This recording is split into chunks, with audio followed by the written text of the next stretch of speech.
Thank you. My name is Lola Ramukan from UNICEF, Jamaica. To what extent accountability in education should be aligned with the rate of returns from public-private investment in education? I must also ask if you think that these areas should be separated for proper accountability, public and private investment.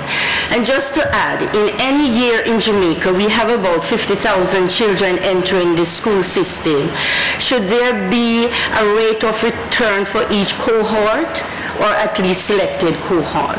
Okay, the issue as to why we have not been able to adopt things that are already existing and things that are useful, it has to do with the rule-driven culture that drives the education system.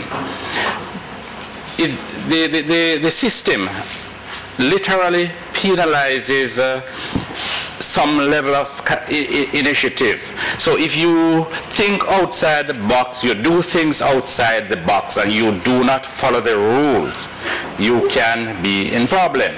So you have to look at how you do not stifle, punish innovation, or how do you give support to initiatives, and especially born of your experience, given the difficult terrain that we have, educational terrain that we have now, where in your own corner you experiment, you carry out your experimentation, you get good results, and you will even go as offer to generalize these results, but yet you are kept or locked within a box. So it has to do with the whole issue of the kind of culture and the need to break loose in order to be able to generalize some of the good things that we have. We are just now barely talking about generalizing good practices and so on,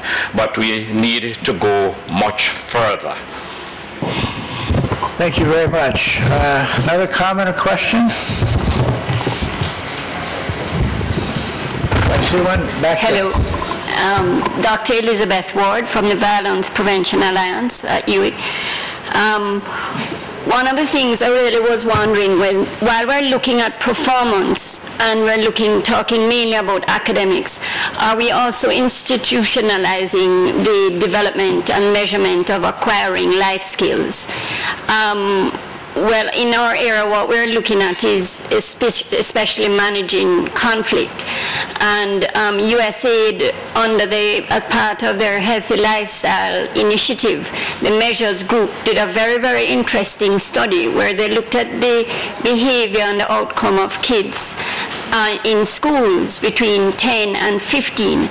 And one of the interesting things, when they measured literacy, that the kids that had the lowest literacy level were more likely to belong to gangs, more likely to be involved in fights, more likely to have all the kind of negative antisocial behaviors.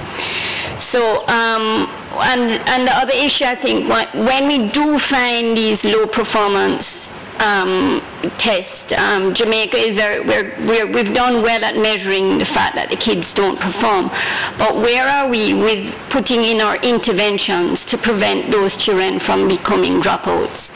When you hear that at one of the juvenile detention centers, this is where they keep kids under 18, that one of the reports said that 80% of those boys could not read. Mm-hmm. Now, what are we saying, and where are we, in terms of looking at this thing from a holistic perspective and seeing what we're doing here is so critical to the overall general welfare of our children?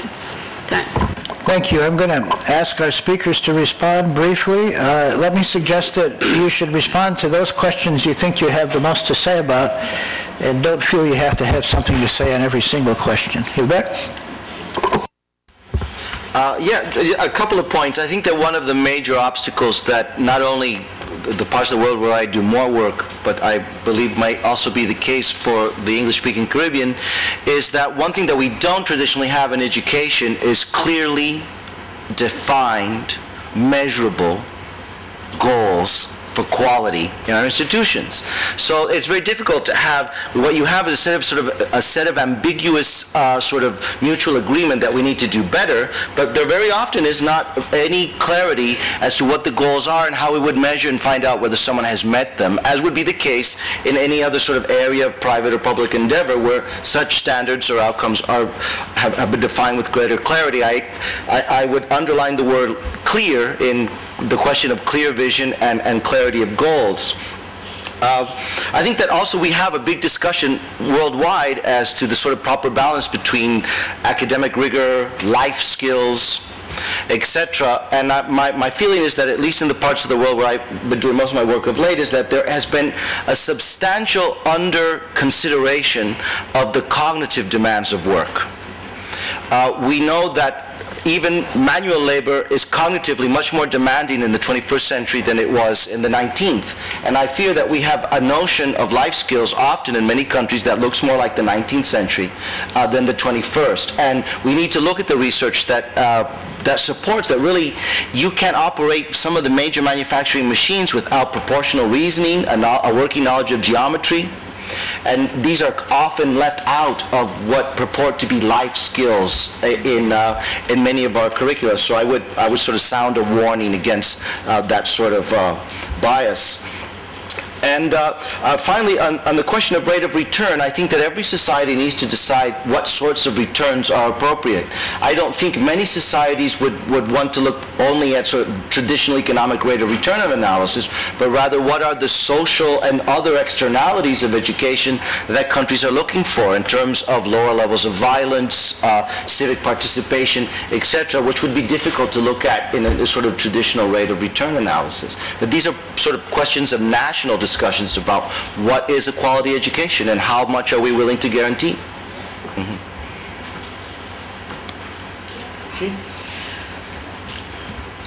There are three questions that were asked. Thank you.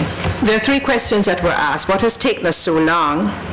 And adopting already proven practices, and the challenge with the at-risk youth group. That I'm going to based on the experiences of the Expanding Educational Horizons. The truth is that when I look at the experiences of the former USAID sponsored project, the New Horizons for Primary Schools, that ran for 7 years, and now we're into the third year of the Expanding Educational Horizons project. Personally, I've recognized that this fix, trying to get things right in education, is not a quick fix.